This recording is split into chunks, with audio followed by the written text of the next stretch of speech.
Another week, another episode. Chrystal, you got a lot going on. Busy woman.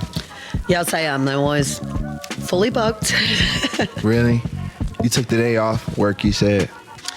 Yes, I got double booked. I was supposed to bartend tonight. But Really?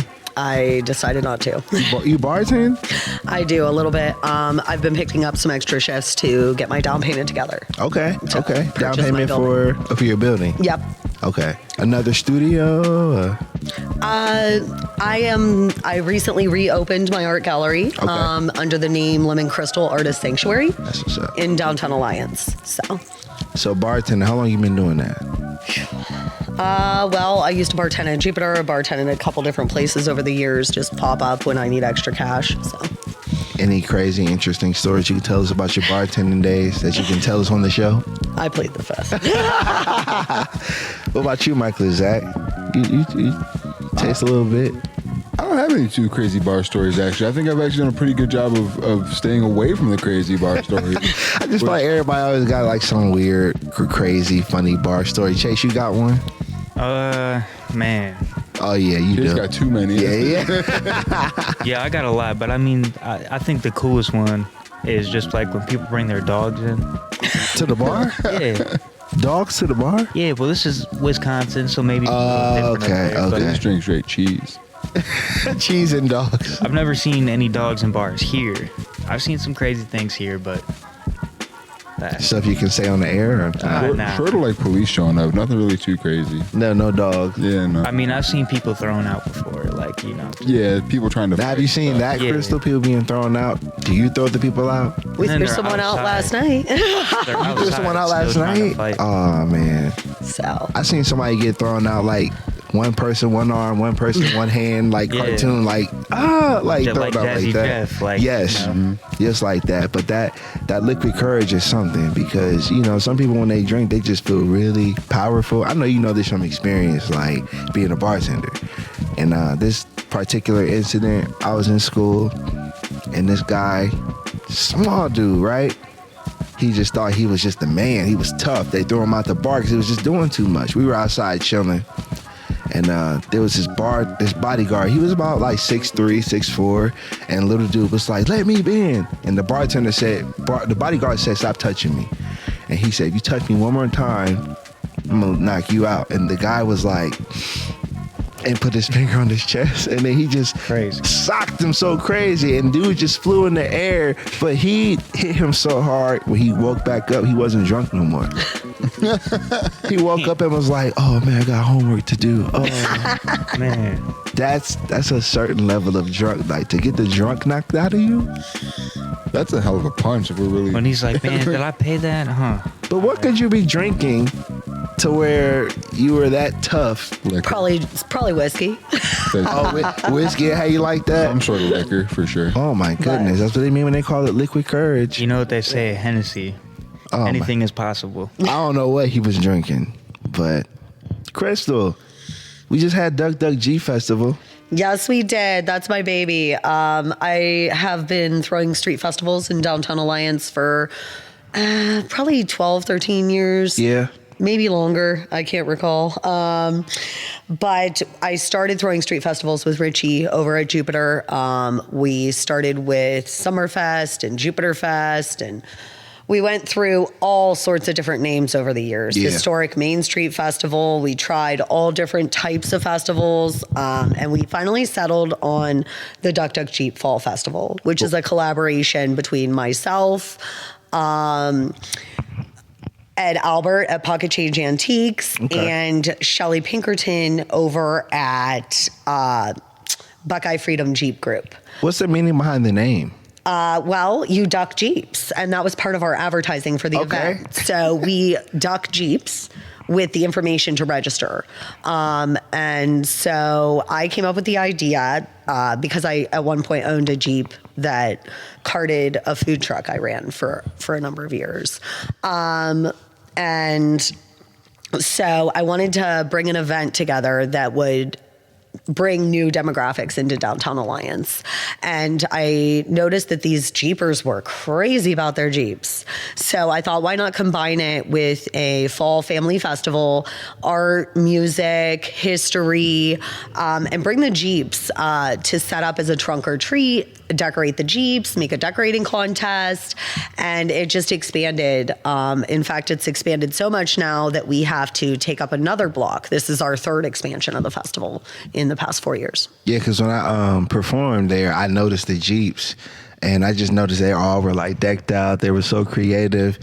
Out of all the festivals you've done, have you ever seen like one Jeep that always stood out to you the way it was decorated? And if so, could you tell us about it? My favorite Jeep this year was the Mermaid Jeep. This lady had a Jeep, and it was all decorated like kind of like a dark under the sea mermaid kind of theme, and it was really cool.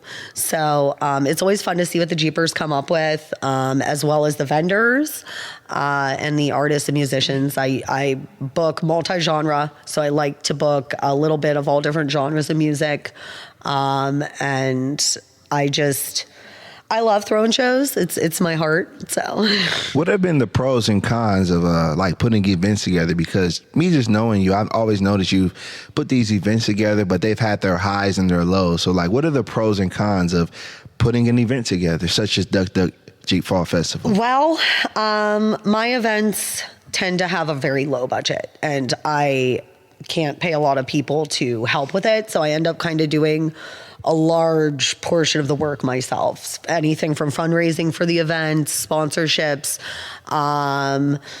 grant writing, booking, promotions, a lot of the stuff I had done myself. This is the first year I hired an outside marketing company. Yeah.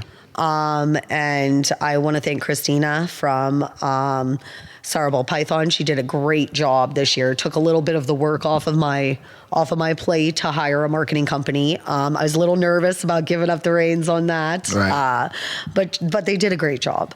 So, and then I handle all the vendors and stuff. And then Shelly and I work together with the Jeep stuff, and she helps with sponsorships. So I finally found a team. For years, I did almost all the work on these festivals entirely alone. And I, of course, have the music community, which is always supportive of helping bring the musicians together. Everyone ends up, thank you for cutting all your fees to accommodate Downtown Alliance, and everyone puts together to help run my stages, because it is such a vast area. Right. Like, the festival is huge. It goes from one area downtown all the way to the other area. So we're going to have to expand it all the way to Union next year. So, man, like, I loved it because when I went there, it was just, I loved like the community aspect of it. You know, that's one thing I like about doing shows in places I never really performed at. The last performance I had at Alliance was at Mount Union. Shout out to Beth. She was a guest on our show. That was a crazy performance. That was a great. But this one, it was, the whole time I was performing in Duck Duck Jeep Festival, I was just looking at the Jeeps. I was just like, man, this is interesting. I've never seen nothing like that before.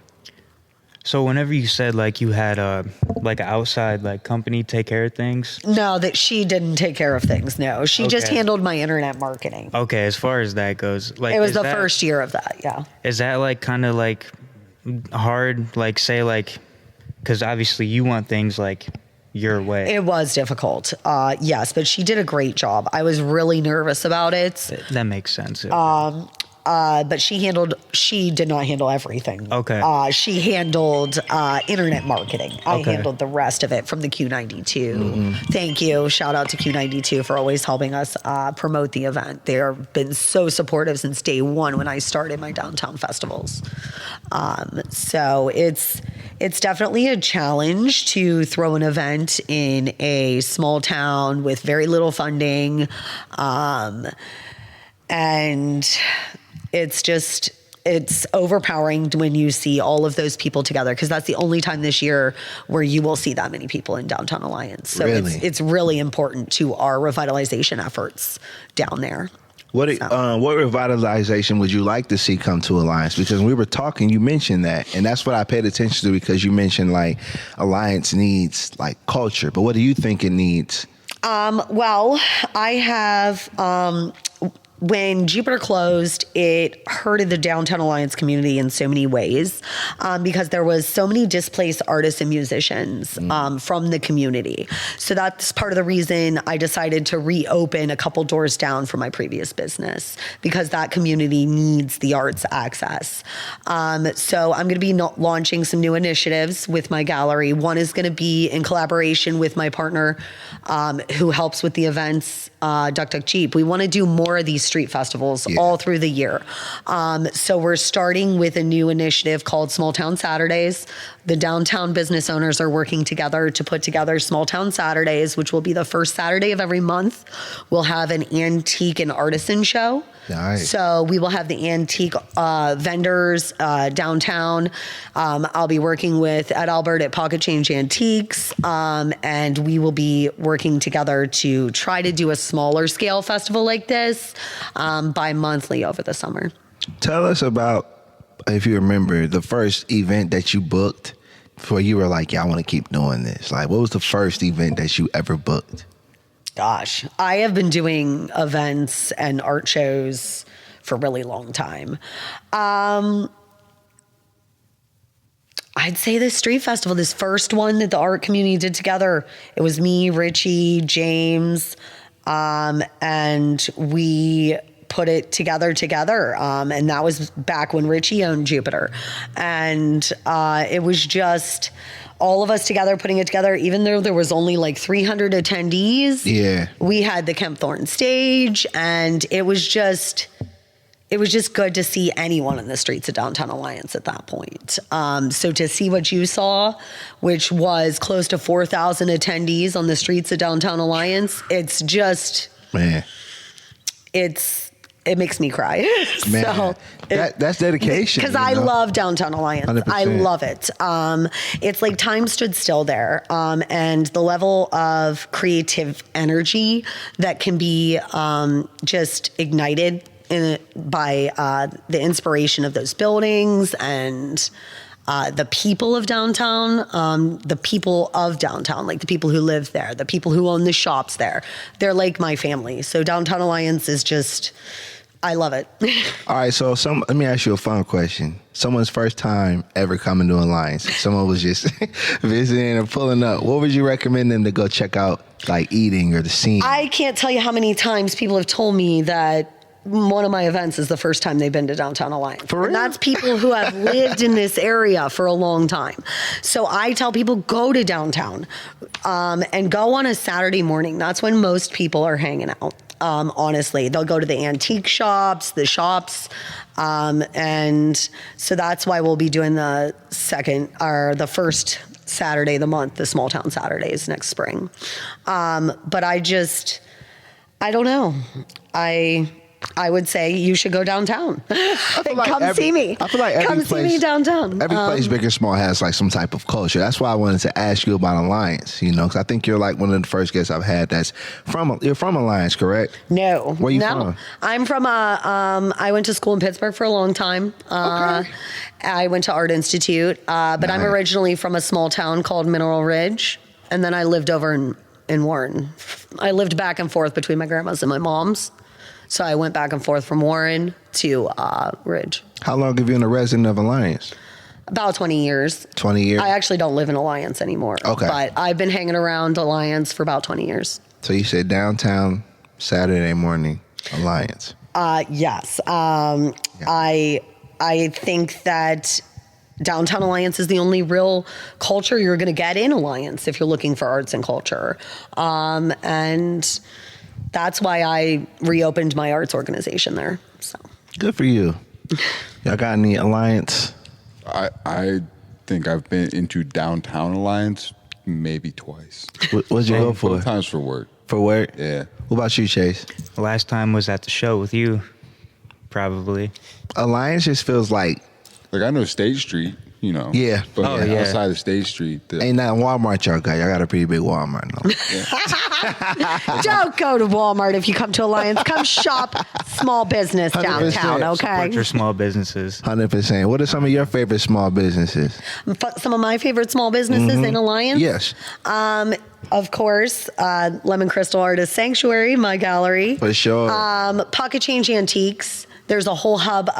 Each one of the shops downtown have kind of like their own little communities of people who kind of hang around there. Ohio Hippies is a great place to check out. Okay. And Max Attic is a great place downtown. If you're looking for antiques, it's the place to go. I'll tell you one thing I want to check out in Alliance I haven't checked out yet. Y'all got that Troll Museum. Yeah, you can go see Sherry over at the Troll Museum if you want. Is it really cool like the pictures look? I haven't been. You been? It's all right. It's all right. what is a troll museum? Okay, remember those little troll dolls? Yeah. Oh, They got a whole, it's like the biggest troll museum, like I think in the country. That's That so might- crazy. that might, They won I the did not Guinness know World that. Record. Yeah. that might be a little creepy, but My grandpa, I think it's a little creepy, I would personally, check- but There's What'd you a lot say, of Jay? eyes on you at one time. like growing up, my grandpa had like so many different like variations of those dolls, and they used to always scare me. I didn't know there were so many variations you could do until you Oh, see yeah. pictures of them. Probably like Beanie Babies, dog. Some of those Beanie Babies, Beanie are so Babies. collectible. Like I never knew where they came from. I just know I've seen them my whole life, and it's like that's cool to know though. I didn't know that. Yeah. Never seen someone buy them. They just show up. They just show up. They just always Honestly, there. yeah. They just always there. So, real quick before we go on break, where can they follow you at? Like, where's social media? How can they reach out to you? well, you can reach out to me on social media at Lemon Crystal Artist Sanctuary on Facebook, Instagram, and I also have our website, www.lemoncrystal.com. All right, Chase, where can they reach out to you at? Shoot, they can follow me on Instagram at Chase underscore Alexander 99. All right, Michael Zach. You can find me on Twitter and Instagram at zworthy68 or Facebook Zach Worthy. All right, Twitter, Instagram at Jéan P the MC. Follow the podcast, SWYM Podcast on Instagram. Make sure you subscribe if you're watching, youtube.com/Jéan P the MC. Subscribe to our podcast. So, Chris, you gonna stick around with this for a minute? Yeah, absolutely. All right, man. This is Jéan P the MC. We'll be right back. Say what you mean. Peace. Peace. Jeez. Say what you mean what you say. I'm from the 330, where them boys don't play. Say what you mean what you say. I'm from the 330, where them boys don't play. From the northwest to the northeast, say my name once and they know it's me. Southeast to the southwest, no arguments, yeah, I got next, Jéan P. Episode 158 of the Say What You Mean podcast. This is Jéan P the MC. We had Unbelievable. unbelievable. My bad. Unbelievable. I'm sorry. Take two. Take two again. We're Back sorry. again. We're trying again. Y'all wouldn't This know is John's because we first messed episode. up. No, yeah, it's clearly. 158 episodes, first time. I'm sorry, y'all. So, episode 158, Say What You Mean podcast. Jéan P the MC. We have Miss Chrystal in the house. We doing it again. I'm sorry. It's all good. Thank you for being on this show. See all these? I hate all these technical. Sponsor time. It's sponsor time again. As we did before, we're in the Hub Art Factory. Chrystal, what do you think of the space? I think since the first time I walked in here 10 years ago, wasn't it? And talked to Tim about getting my work in, it was just so much different. It has come so far. Tim should be very proud. And all the artists here, it looks beautiful. You guys are doing a great job. You gotta get some of your work in here.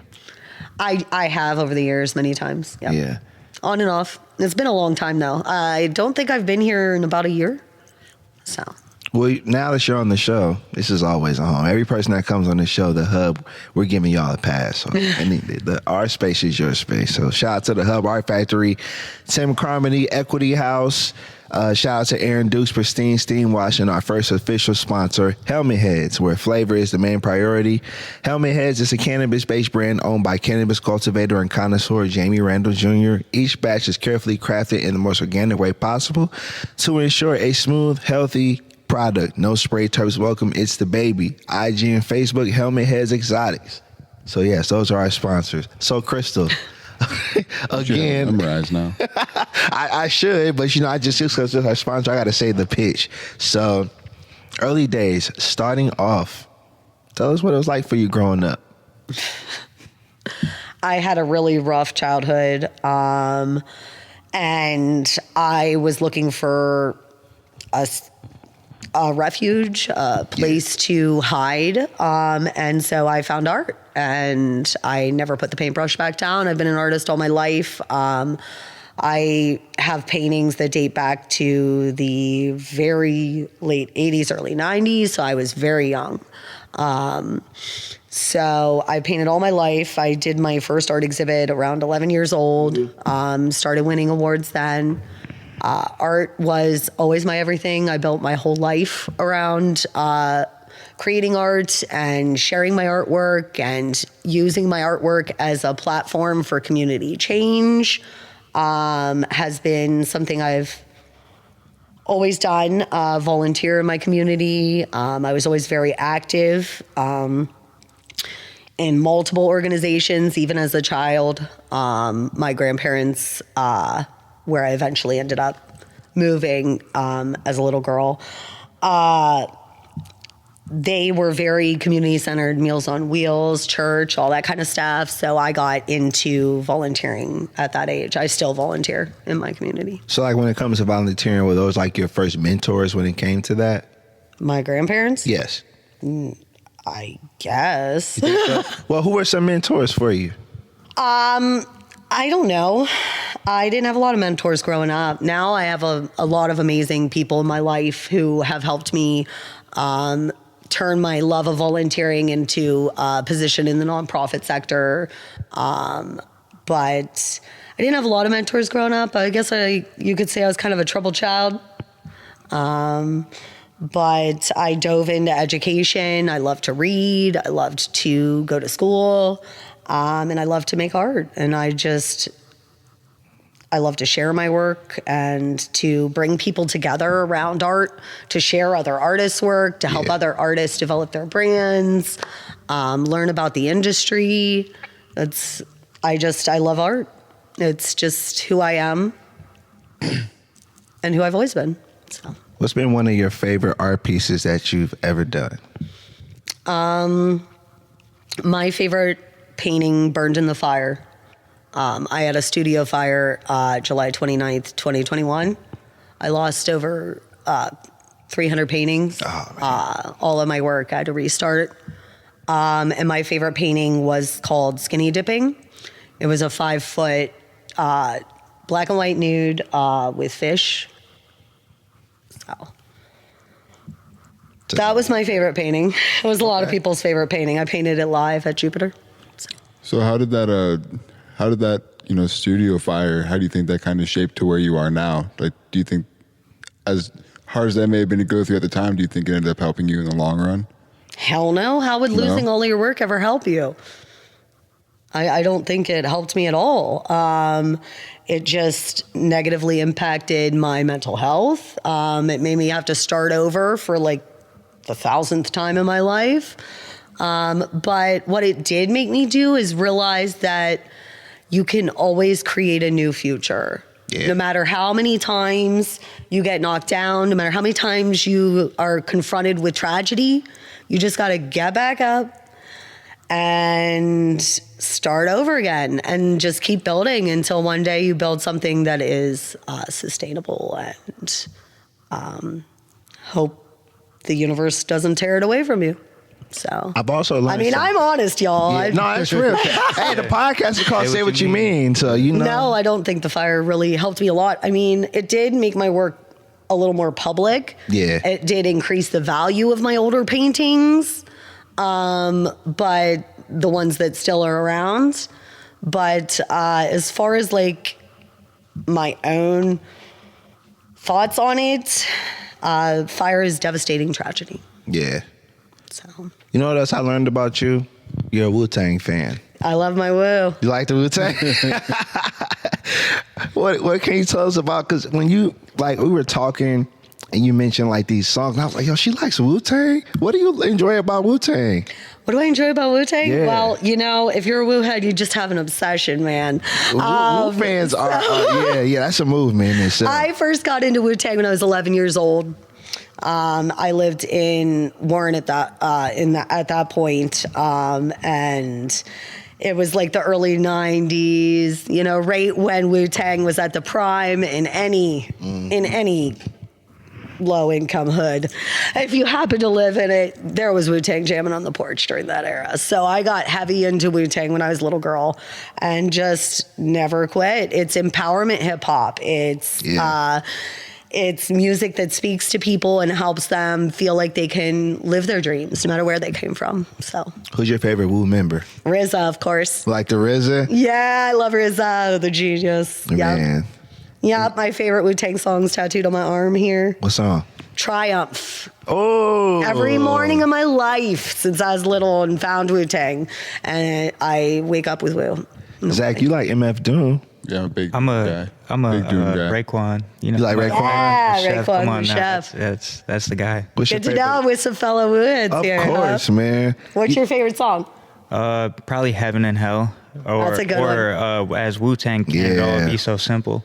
Yeah, That that's one. a good one. That's a good one. Man, that Anything song. 36 Chambers. Oh my Yeah. goodness. I have a nice Thanks. piece here. This is You by got the Tim killer Eakin. beat. Oh. Tim Eakin, shout out to Tim Shout out to Tim Eakin. Eakin, yeah. He did my Wu-Tang Killer Bee when he first started doing tattoos. So Zach, you like Wu-Tang? Yeah. Who's your favorite? Probably Cream. Keep it simple. Oh yeah. Cream is just a classic. Come on, man. Like, my favorite is while she's rap, get all up in your guts, fish vanilla, butter, pecan, chocolate deluxe. Ice cream. Ice cream, yeah, man. I love it. You have any other hip hop artists that you Oh, yes. I love all 90s hip hop. Eazy-E, Warren G. Warren G. I love that Warren G. Can't go wrong with no Warren G. We was No. bumping Warren G at work on Friday. Almost Yeah. every single song on that album is literally a banger. Like, On his just first one? Just like a classic, and it's Yeah, dude. you'll never see something like that like today. No, You know not what I Warren mean? G. Warren G, like, you come from an era That's of a like, once in a lifetime. quality album, man. Like, All 90s hip hop, man. They laid the path. I don't know where these kids got lost with this crap rap. I can't stand it. ain't no new rap you like? You don't like no? I don't know. There's no new artist you feeling? Aesop Rock? That's not new Oh, though, yeah. but Can't go that's wrong still with pretty A$AP old. Rock. But I love some Aesop Rock. I don't know, man. I like a little Future. Okay. I like some Future. I like some Future. Respect. Can't go wrong with no Future. I don't know about this new stuff though. Anything with that stupid auto tune and that those shitty beats, I can't do it. Man, that's like a lot of rap now. What kind of art do you like to, what kind of music do you like to make art to? Wu-Tang every day, Wu-Tang. baby. That's what's up. Have you ever like done like any Wu-Tang art pieces? Or? Oh, lots over the years. Yeah? Yeah, I had one on show at Buzzbin back when Julia was there. I did a blacklight show, and I did a Wu-Tang painting for that. You have a sticker, one of my I do. Wu-Tang paintings. Yes, I That's do. my 36 Chambers. Love that, man. Thank you for that. Life is a game of chess, baby, with RZA. Yes. But yeah, I've done lots of Wu-Tang inspired art over the years, whether it's inspired by their lyric or inspired by the actual Wu symbol, which is just a beautiful piece of graphic. Yeah, I read in your bio you mentioned also you were a grant writer. Yes, I am. And I know a lot of people when they start businesses or do nonprofits, like that's the part they get kind of stuck at. What kind of tips can you give to people about grant writing? And Well, come see me at Lemon Crystal Artist There you go. Sanctuary.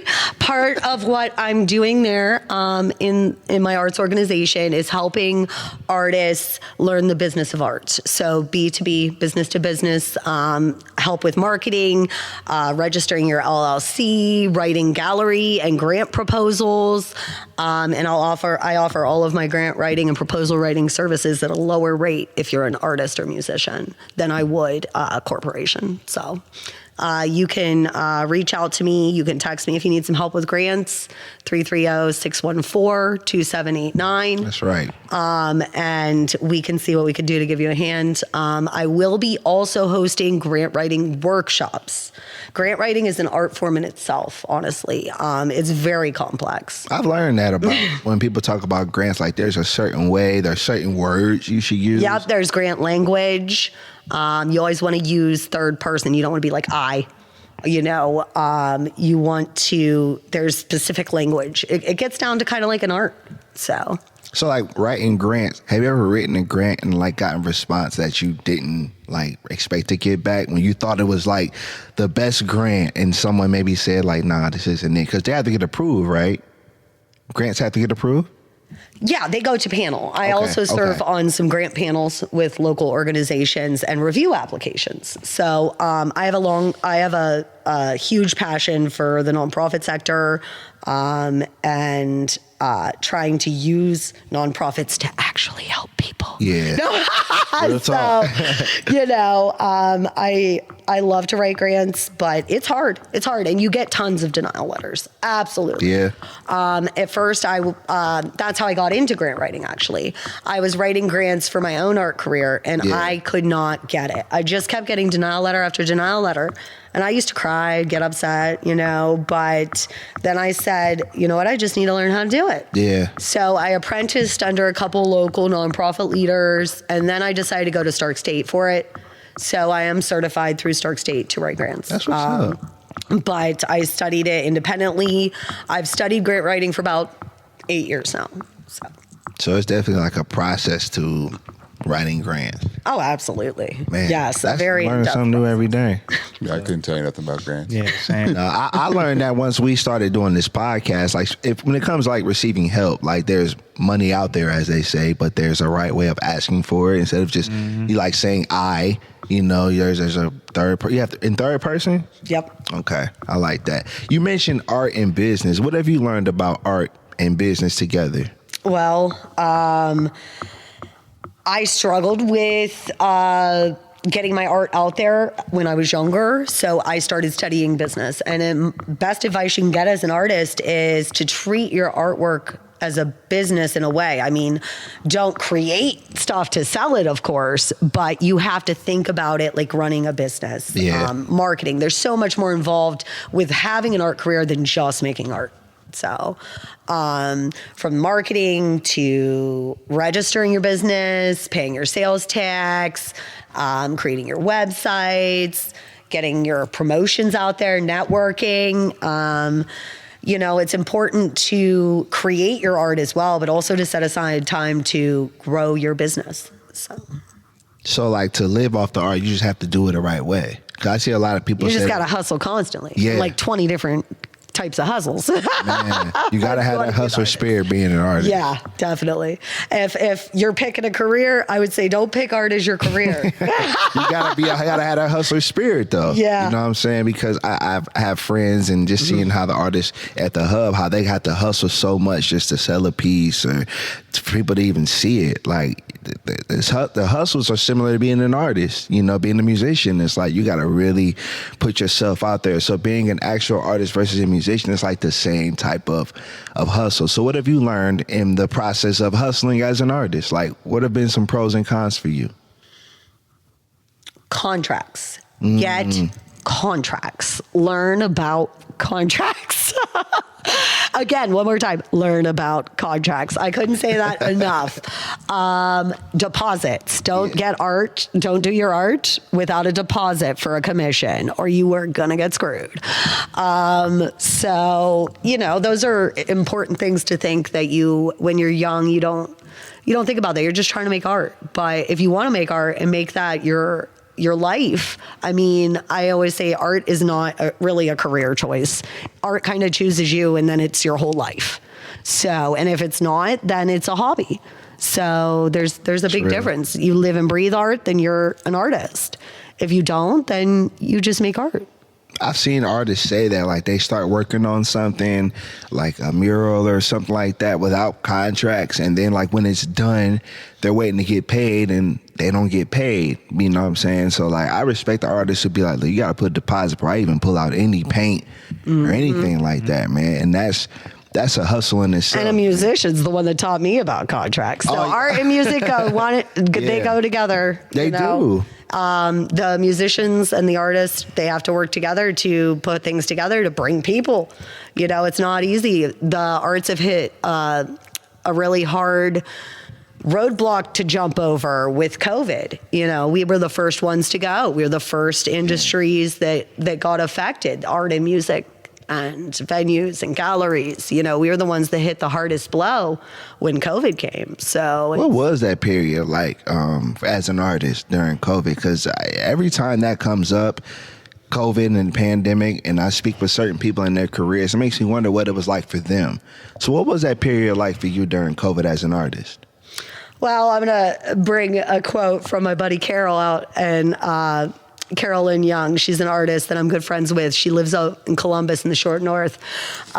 They wanted the artists and musicians to stop doing shows, right? They wanted us to stop doing shows, go into hiding. Well, some of us did. Some of us did. The other ones, we said what Carol and I used to say, will you die for art? Will you die for art? Man. Yeah, I would die for art. So I kept doing shows. A lot of people did. They evolved the industry a little bit. They did a lot more broadcast shows where you were doing an art show, but it was broadcast live online. You know, we evolved the industry. You know, you can't kill art. Right. That's real. That was weird when I had to do a show like at the computer, you know, and I got booked for a festival, and it was just hard. Like, I was just praying that the world didn't end up like this. I'm like, man, we gotta look at the computer. It was scary times for all creatives during COVID, because it's like, I feel like whatever avenue you do creatively, you have to interact with people. So it's like, how can we interact if we got to do it on the screen? Or how can you interact when you can't be hands-on with the person in the art because they're telling you you can't be outside, but like you said, you die for it, and that's how you know you love it. We still did shows. We evolved the shows different ways. Like, we did the illumination in the heart of the pandemic. I was one of the illumination artists, and I projected art onto the side of a building, and people drove through downtown Canton. You know, we had window displays, so people could drive by and see the window displays with art, or they could walk through, you know, masked up outside. You know, we evolved the industry, and some of us still just threw underground shows and ended up with COVID 5 times. Oh, man. So, 5 times. I had COVID 5 times, hospitalized 3. Man. So Rough, man. when Carol and I say, will you die for art? I mean, COVID showed who was a diehard artist and who crawled in a hole.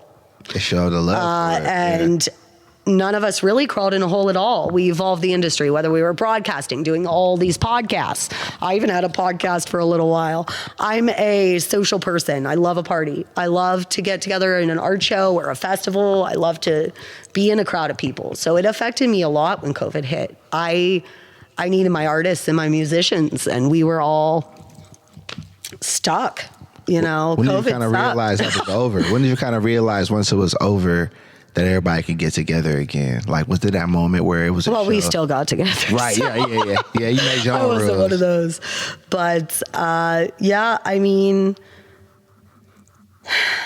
art and music got us through. And a lot of people even picked up art during COVID. You know, they never picked up a paintbrush before, and then they did, and they realized that they loved it too. So COVID had an interesting effect on the creative community, and even people who weren't creatives learned they could be creatives because they were isolated. They didn't know what else to do, so they picked up a paintbrush.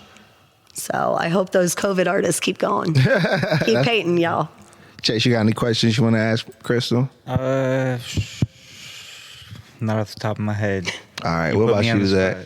Are you able to kind of tell us about the mural you're working on right now, and when it's going to be done, and when we can see it, where we can see it?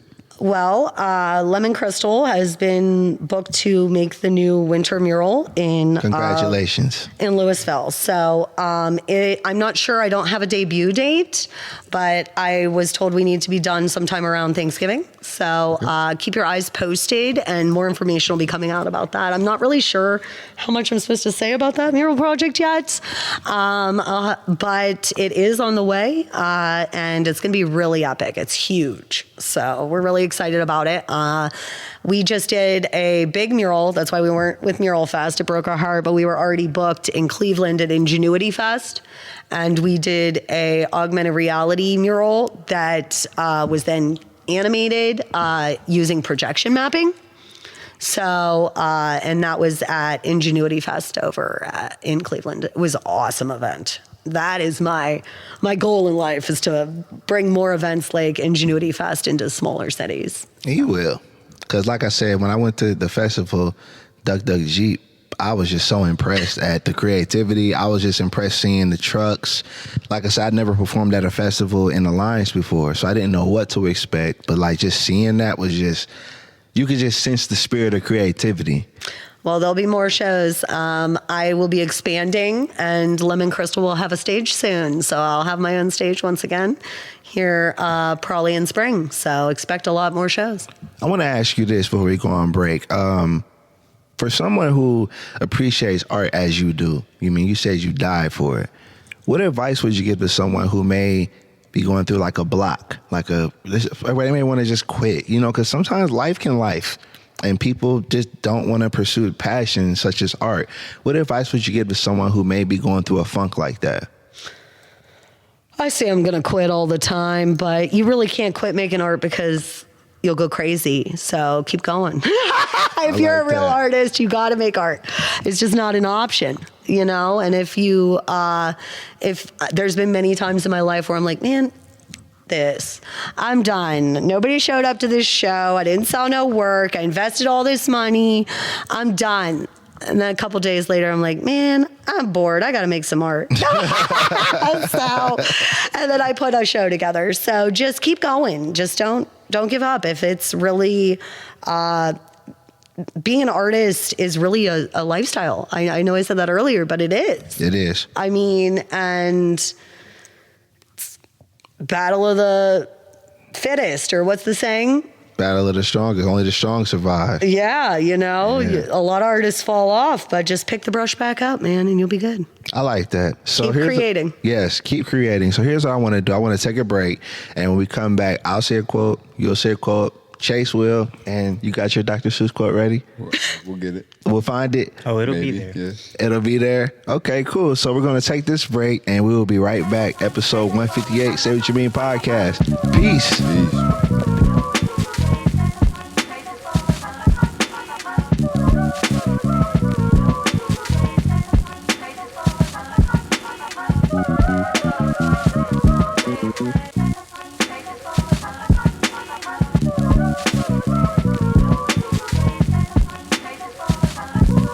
Press record. Okay. I'm going to press record this time. Good job. Episode 158, Say What You Mean podcast. Miss Chrystal Robinson in the house. Thank you so much. Well, thank you, for being on this show. I appreciate you. Thank you for Duck Duck Jeep Absolutely. Fall Festival. That was fun. Shout out to Alliance.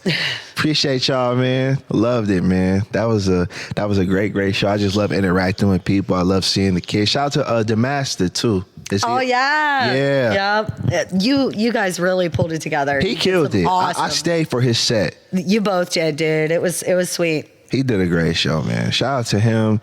Shout out to Online. Shout out to everyone that's been watching, subscribing. We thank y'all. This is our 158th episode. Chrystal, That's 158. impressive. Yeah, man. And thanks, Chase, for filling in, holding it down for us. Dakota on the camera, we thank you. If you noticed, we look a little different. We got this cool, fancy, schmancy camera that we get to use. We don't get our own, but I like that. So if you're watching us, we HD. Oh no, we got a shout out to Jesse too, the man. Yes, sir. Shout out to Jesse. Thank you, man. Appreciate you letting us use the camera for this episode. Appreciate you, bro. Yeah, man. So what you got planned on this Sunday? Chrystal, what you got going on today? I am going to go work on one of the grants I have coming up that I have to do for a local organization I'm working with. Okay. And then I'm going to start priming the surface. It's an unusual surface. It's got like a wax coating on metal. So we're painting an interesting surface for the mural in Louisville. So we're going to start prepping the surface, and probably start sketching it out because it's a beautiful day. It is. It's nice. Let's enjoy it before that S word comes. We can't, as a mailman, it's a code we don't say no.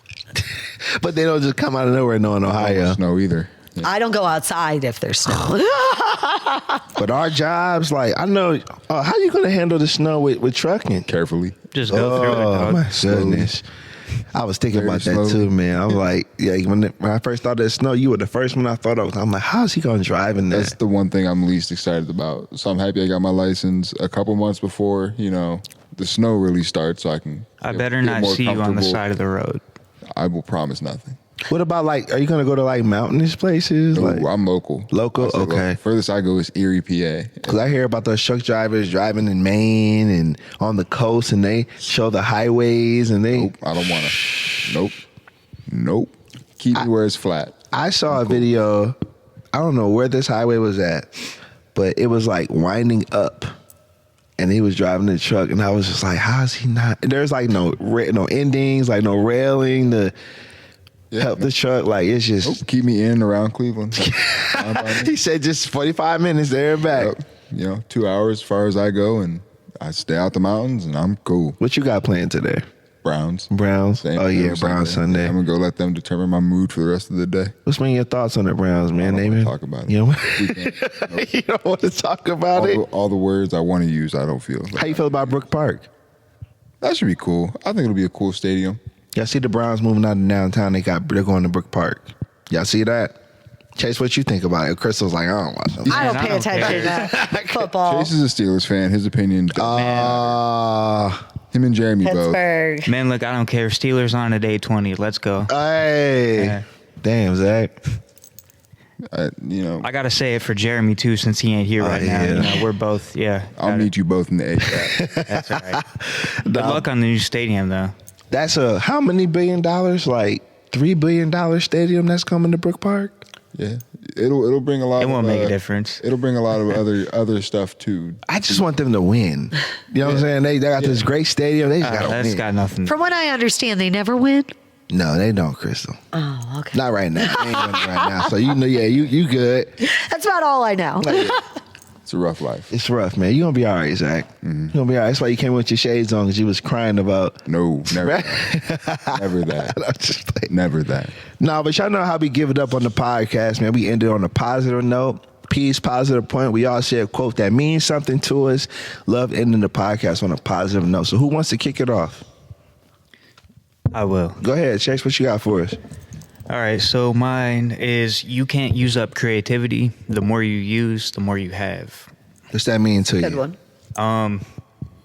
Pretty much, I mean, just it's endless. Creativity is endless. It's literally just gonna keep going.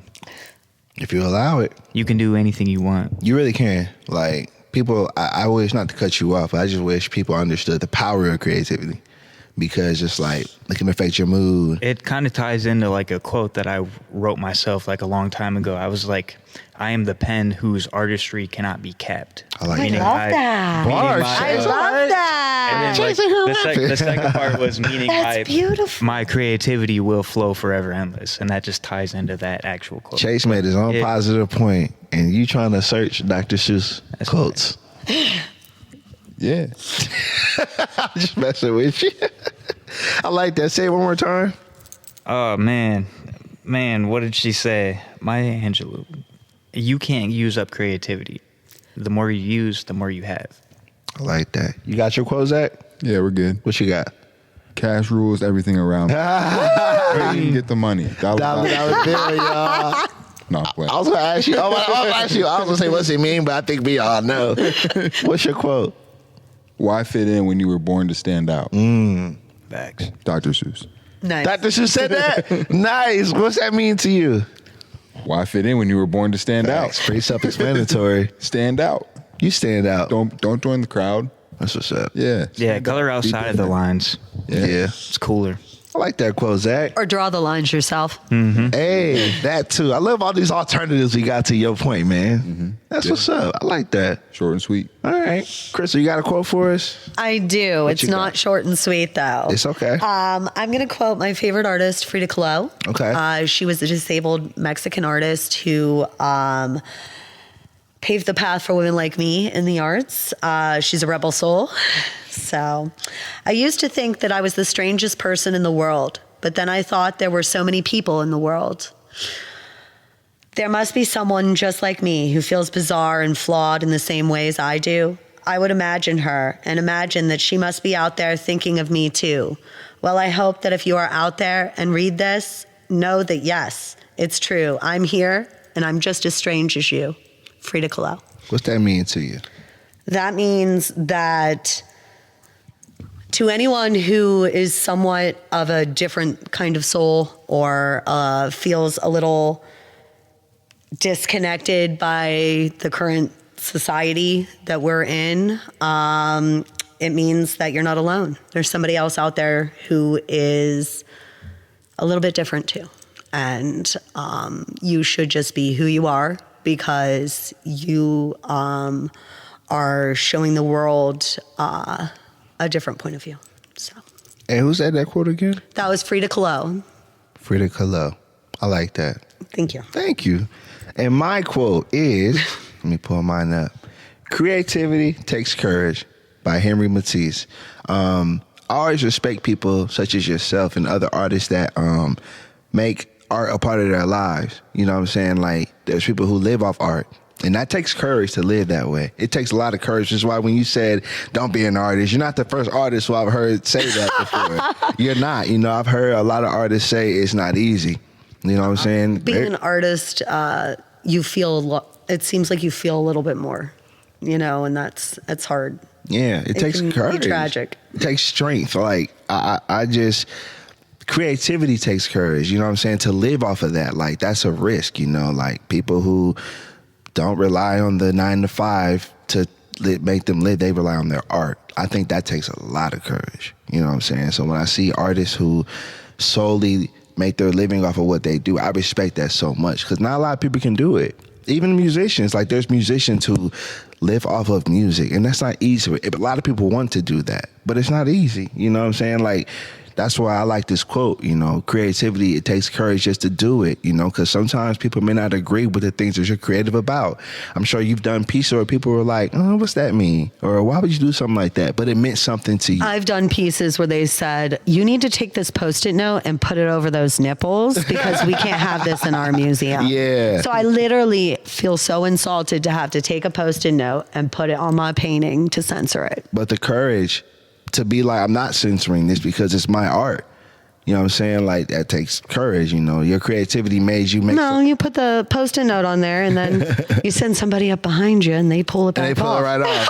Yeah, give them a little bit. You just keep doing it. You keep having your friends go pull it back off. That's what's Eventually, up. They give up. Yeah, they stop it. Be like, persistent. If you're an artist, be persistent. Yeah, I like that. So Henry Matisse, creativity takes courage is my quote. So any last shout outs before we get out of here? Zach, you got any shout outs? Shout out to Cleveland Browns. Go Browns. Y'all gonna make me sad today, so let's try and do better. Shout out Chrystal. Thank you for showing up and showing out and talking to us. Thank you very much. We're just happy to have you. Thanks for having me. This has been a fun time, guys. Chase, you got any shout outs? Yeah, shouts out to you. Appreciate you coming by. Shouts out to the team on my hat right here, even though they made me sad last night. But they always right. Indians to me, but they're the Guardians. At least I'm not a Browns fan. Shouts out to the Steelers, 820. You know, what a the front podcast. That's what. Let me tell you. So like, if you were to look up front runner in the dictionary, right? What would happen is it would show a picture of somebody wearing, say an Indians hat, for example, and then openly rooting for the Pittsburgh Steelers. Oh man, I've been this way my whole life, brother. Like you know, pick a city, stick with it, be loyal. But you know, I've been a fan since I was born. We can't help everybody, and sometimes you just got to accept that. It's like this all the time, because you know, Steelers, Indians. Him and Jeremy both, man. There's a lot of us out here in Ohio too. It's crazy. It's just too easy, you know. You say, oh, the Steelers are successful, I want to root for that team. It's easy. Anybody could do that. Well, let's hope the Browns pull it off today. Anybody could pick the best team and root for them. You had two teams to pick from, and you picked. See what I mean? Only people more obsessive than Wu-Tang fans are Steelers fans, guys. I lived in Pittsburgh for years. They get crazy. They do. Browns fans too, though. Browns loyal to the soil. All his teeth, honestly. You know? Man. Shouts out to the pod. Shout out to the pod. The listeners. My whole dad's side of the family's from Pittsburgh. I can talk shit. It's Chrystal, you got any shout outs? Shout out to my Downtown Alliance merchants and my Downtown Alliance family. Make sure you guys come check out the shops downtown whenever you can. And shout out to all the artists and musicians who were a part of Duck Duck Jeep. Thank you so much. Without you, we would not be able to pull these people together in downtown. So thank you for everything. Everyone who was involved in the festival. So, and I just want to say a shout out to my art partner, Lennon, and all the artists out there, keep creating, create peace, and come see us at the Artist Sanctuary downtown. Shout out. Shout out to Chrystal for being on the show. Thank you so much for being on the show. Thank you. Thank you so much to all of you. Zach, my man Dakota on the camera. I appreciate you guys, man. 158 episodes in the tuck. All the listeners, the viewers, the followers who watch us every week, we really do appreciate it. We don't say that every week, but we really do. People that telling me that they watch the podcast, that they like your quotes, and Seaweeds and Jeremy, that means a lot to me, because my creativity has led me to do this podcast. So I thank you guys for being a part of this, man. So let's go enjoy our Sunday, man. Episode 158. Jéan P, the MC, Chrystal Robinson. Say what you mean. We are out of here. We'll see y'all next week. Peace. Peace. Say what you mean what you say. I'm from the 330, where them boys don't play. Say what you mean what you say. I'm from the 330, where them boys don't play. From the northwest to the northeast, say my name once and they know it's me. Southeast to the southwest, no arguments. Yeah, I got next, Jéan P. 1, 2. Let me talk my shit again real quick. I will not settle. These voices not